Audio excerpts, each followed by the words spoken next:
You're listening to the St John's Diamond Creek podcast. This episode presented by Senior Minister Tim Johnson.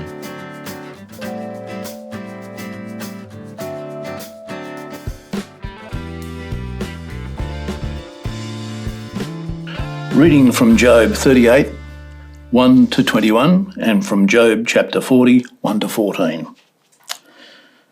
Then the Lord spoke to Job out of the storm. He said, "Who is this that obscures my plans with words without knowledge? Brace yourself like a man, I will question you, and you shall answer me. Where were you when I laid the earth's foundations? Tell me if you understand. Who marked off its dimensions? Surely you know. Who stretched out a measuring line across it? On what were its footings set, or who laid its cornerstone? While the morning stars sang together and all the angels shouted for joy. Who shut up the sea behind the doors when it burst forth from the womb, when I made the clouds its garment and wrapped it in thick darkness?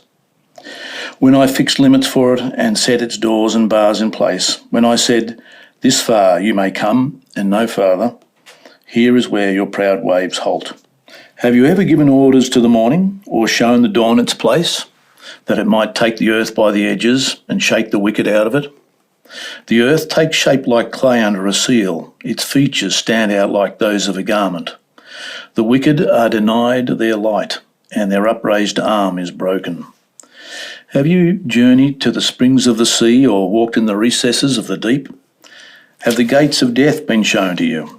Have you seen the gates of the deepest darkness? Have you comprehended the vast expanses of the earth? Tell me, if you know all of this. What is the way to the abode of light, and where does darkness reside? Can you take them to their places? Do you know the paths to their dwellings? Surely you know, for you were already born. You have lived so many years." And over to Job 40, 1 to 14. The Lord said to Job, "Will the one who contends with the Almighty correct him? Let him accuse his God, answer him." Then Job answered the Lord, "I'm unworthy. How can I reply to you? I put my hand over my mouth. I spoke once, but I have no answer. Twice, but I will say no more." Then the Lord spoke to Job out of the storm. "Brace yourself like a man. I will question you, and you shall answer me. Would you discredit my justice? Would you condemn me to justify yourself? Do you have an arm like God's, and can your voice thunder like this? Then adorn yourself with glory and splendour, and clothe yourself in honour and majesty. Unleash the fury of your wrath. Look at all who are proud and bring them low. Look at all who are proud and humble them. Crush the wicked where they stand. Bury them all in the dust together. Shroud their faces in the grave. Then I myself will admit to you that your own right hand can save you." If you could ask God one question, what would you ask him? Imagine that you had a face-to-face meeting with God and he said, "Ask me any question and I'll answer it." What would you ask? You know, people sometimes say, "When I get to heaven, the first thing that I'll ask God is," there's some big looming question that they need God to answer. A Christian mentor of mine told me that when he gets to heaven, the first question that he will ask God is, "Why did you let Archbishop David Penman die?" David Penman was the Archbishop of Melbourne. He was a great promoter of mission and evangelism, and he died in office from a heart attack at age 53. My mentor still couldn't understand how that had happened. It made no sense to him in the scheme of God's plans for his church. And years later, he wanted to ask God, why? What's your big question for God? Maybe you've got a big theological or philosophical question that you'd ask. But maybe your question is more personal. Why did you let my mum die? As we saw last week, Job has a question that he wants God to answer. And his question is, Why? Why am I going through all this suffering? Job's been open and honest with God. He's told him how he feels. He's brought his complaint before him. He's asserted his innocence before God. And he's even suggested that he and God should come together in court to have it out, to argue their respective cases. As far as Job sees it, if he is innocent, as he believes he is, then God has some explaining to do. And he's prepared to go face to face with God. Bring it on. So when Job finishes speaking, there's an anticipation that God will reply. But this doesn't happen straight away. In chapters 32 to 37 in Job, someone else speaks. Another friend called Elihu decides to throw in his 10 cents worth. He reaffirms what the other friends have said, that Job has done wrong. But he also rebukes Job for adding rebellion to his sin by standing up to God and complaining to him. And he mocks Job's idea of having it out with God. God isn't going to answer you. The whole idea of a face-to-face with God is ridiculous, Job. But then in rejection of what Elihu says, God does speak. In chapters 38 to 41, God addresses two speeches to Job. But it's hardly the answer that Job was expecting. God doesn't explain the mystery of suffering. He doesn't even seem to directly address Job's situation. In fact, the majority of these chapters focus on the creation. We saw that in chapter 38. God's first words to Job are, "Who is this that obscures my plans with words without knowledge? Brace yourself like a man. I will question you, and you shall answer me." God criticizes Job for his lack of knowledge. Rather than his words shedding light on the situation, they've darkened it. Job's been planning on cross-examining God about his situation, but instead, God is the one who asks the questions. And for the next two chapters, God bombards Job with questions designed to show that God is in control and Job isn't. So chapter 38, verses 4 to 7, who laid the foundations of the world and designed it all? Verses 8 to 11, who controlled the sea so that it would fill parts of the earth, but not all of it? Verses 12 to 15, who makes the sun rise every day? Verses 16 to 18, have you walked on the floor of the ocean? Have you been to the gates of death? Can you get your mind around the enormity of the earth? God's questions continue in this vein. He asks questions about stars and rain and thunder and lightning and numerous wild animals.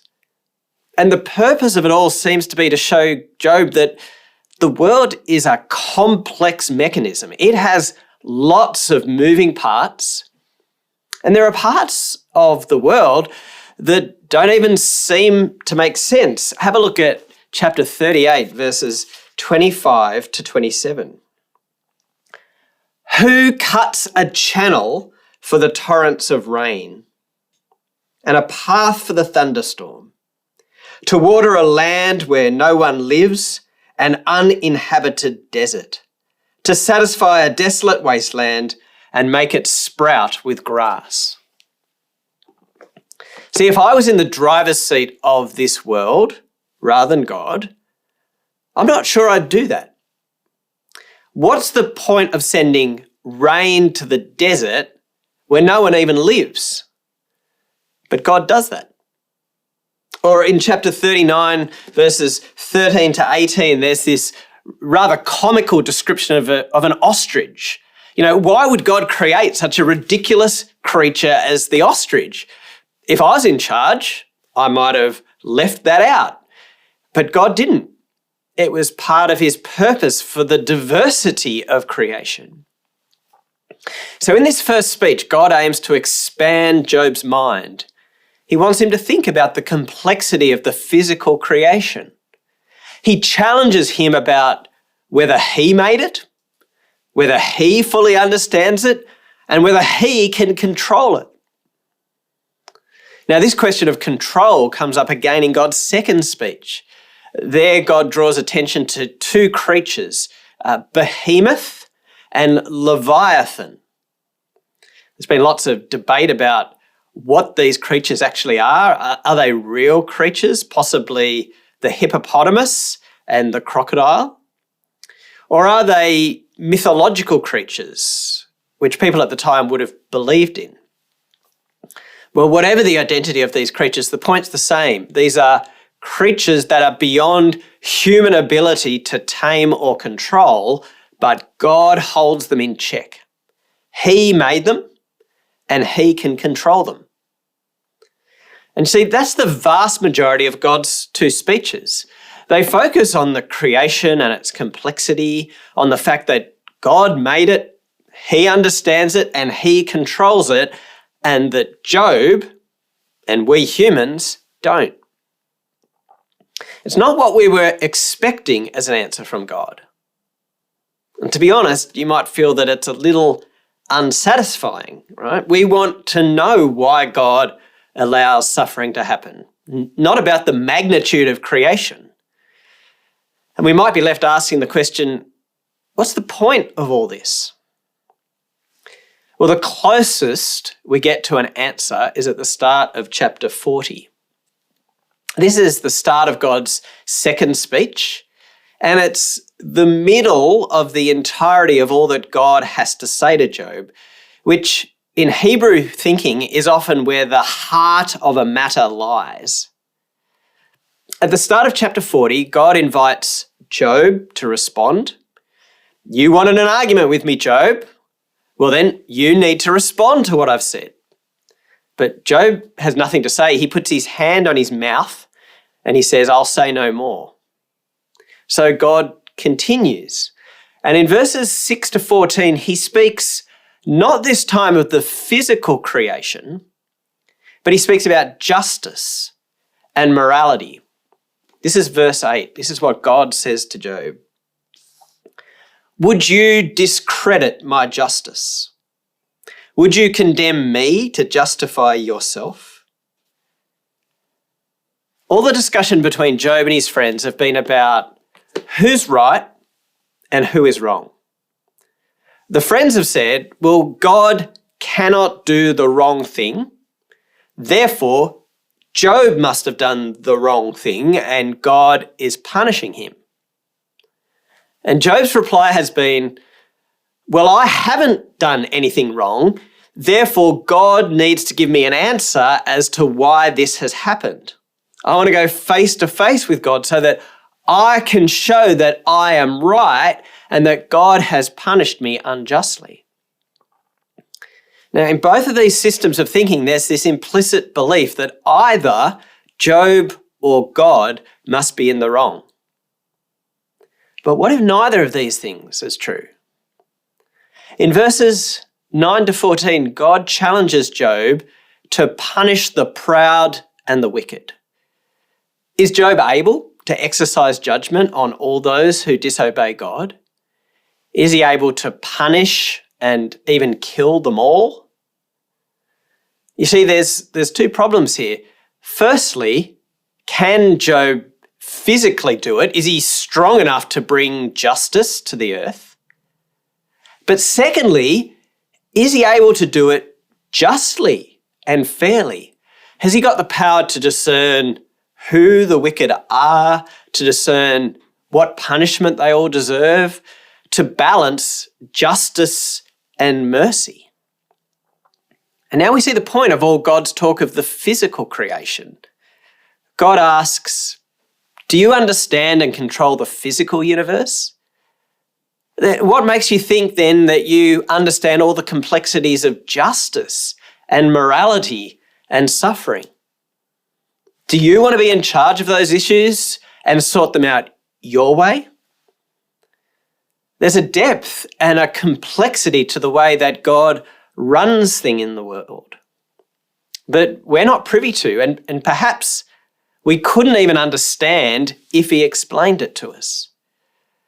We might at times cry out, well, if I were God, I would not do things that way. But here God challenges us by asking whether our way of doing things would be better than his way. If we, again, think of the physical universe as an example, we don't have to go far to see that our attempts as humans at running the world are not always the best. In the 1930s in Queensland, they had an environmental problem. Cane beetles, a native species to Australia. These cane beetles were damaging the sugarcane crops. Adult cane beetles eat the leaves of the sugarcane, but the greater damage is done by the larvae hatching underground and eating the roots, which either kills or stunts the growth of the plant. So what do you do about this problem, this evil beetle, which is so destructive and damaging? Well, they had a brilliant solution to root out this problem. Let's introduce cane toads, which eat cane beetles, and it'll be problem solved. Well, it's true, we don't have a problem with cane beetles anymore. What we have is a much bigger problem. Cane toads, an invasive species which causes terrible harm to native animals. Cane toads have now spread throughout most of Queensland, west through the Northern Territory to the Kimberley region in Western Australia, as well as south as far down as the mid-north coast of New South Wales. It's this massive environmental problem to solve. So our solution to one problem, let's introduce cane toads to rid ourselves of cane beetles, has been hugely damaging. We didn't realise what an impact this would have on numerous ecosystems, because we don't realise the physical and the environmental complexity of the earth. So what about the moral and ethical complexity of human societies? Would we really want free rein to remove suffering by rooting out injustice and destroying evildoers? Or is it possible that there are complexities that we haven't understood? That by doing this, we would fail to leave room for grace and mercy. In the same way that God does surprising things, like sending rain to a desert where no one lives, so too, he doesn't always just strike down an evildoer, but he allows time for that person to come to repentance and to receive mercy and forgiveness. Now, this may not have been the answer that Job was looking for. This may not be the answer that we're looking for, but it's the answer that God gives us. God says to Job, perhaps it's not a question of one of us being right and the other one being wrong. It's possible that you are indeed innocent, but that I'm not in the wrong either. That my plans, the way that I order the world, the way that I bring justice, goes beyond what you are able to comprehend, but will ultimately bring good in the end. I think here we learn that God's plans are bigger and are more complex than we can fully understand. I'm afraid there will always remain an element of mystery about suffering. We might ask why God, in his sovereign power, has allowed a world where suffering can exist, and why God doesn't remove all suffering right now. But Job shows us that there is much that we don't understand about this world and about the plans of God. Why has God allowed a world where suffering can exist? This is the heart of what you might call the philosophical problem of evil. Right? To say that God is all-powerful doesn't mean that God can do things that are logically impossible. You may be familiar with the classic question that people ask, can God create a rock that is so heavy that even he can't lift it? But that's a nonsense statement. It's a logical impossibility. So it doesn't limit God's power at all. It's like asking if God can make a square circle. Of course he can't, because it's not a thing. It's a nonsense set of words. So God being all-powerful still means that he can't create a world with mutually contradictory things in it. Specifically, God has to choose between good things which cannot logically coexist. If God had created a world without the possibility of evil in it, then he would have had to remove some other good thing from it. What is this other good thing that God chose for his world? Well, there's different answers to this. One answer is human free will. God could have eliminated evil by creating humans as robots who couldn't make free choices. But is that an existence that we would want? That is less good. But you see, if humans have the ability to choose, then we have the ability to choose wrongly, to choose evil, to choose selfishness, to choose to reject God himself. But would you rather be a robot and reject the possibility to choose? Another good thing that God has chosen for the world is the growth of our character.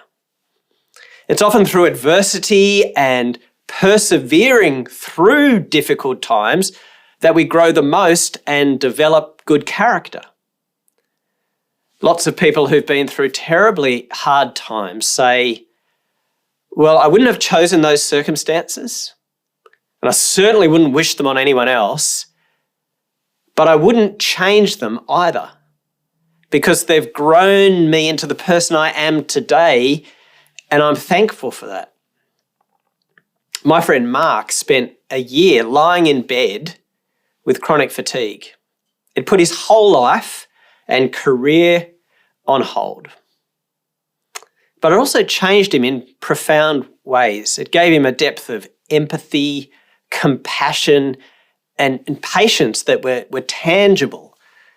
It deepened his dependence on God, and it rooted out a number of sins and character flaws.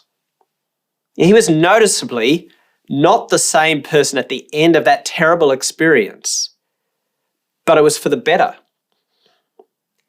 In God's sovereignty, he's set up a world where humans do have the ability to choose. And we do grow and develop through challenge and adversity. We can say, well, if I was God, then I wouldn't allow suffering. But we'd instead have to choose to eliminate some other incompatible good. And would that really make a better world? As God says to Job, do you really understand all the complexities of this world? Can you really run the world better than I do? Now, this stretches our brains to wrestle with. That's okay. I don't think we'll ever fully nail it down. But Christian thinkers over the centuries have wrestled with these questions and given us some good answers. Indeed, in my view, Christianity gives us the best answer to this question, better than any other worldview, as they also try and wrestle with this hard question of suffering. So God, in his sovereign power, has allowed a world where suffering can exist. But why doesn't God remove all the suffering right now? Remember that cry from the Psalms, "How long, O Lord?" In a world full of sin, evil, and injustice, we want God to punish evildoers and bring justice, and to do it now. Right? Why doesn't God crush the Hitlers, the Pol Pots, the Putins? Again, the sovereign God says to Job and to us, you can't fully grasp the complexity of the physical universe, what about the immense complexity of the moral and ethical universe? See, sin and evil and injustice are not just out there and in them, they're also here and in there. God needs to do something about sin, evil, injustice, and suffering. But thankfully, he couples his justice with his mercy, love, and grace. Otherwise, none of us would escape. Because we're not just victims of suffering, we're also contributors in the suffering of others. In God's sovereign plans, he does deal with suffering by himself entering the world in Jesus in order to suffer. He experiences evil, injustice, pain, abandonment, and even death as he goes to the cross. And he's patient in allowing time before Jesus returns to finally bring justice. Time for people to repent and to turn to him. We'll talk more about the end of suffering next week. Now, it might not have been the way that you or I would have chosen to do it, but God is bigger and wiser, and he knows all the complex moving parts better than we do. We need to trust him within the complexity and uncertainty, even when we don't fully understand it.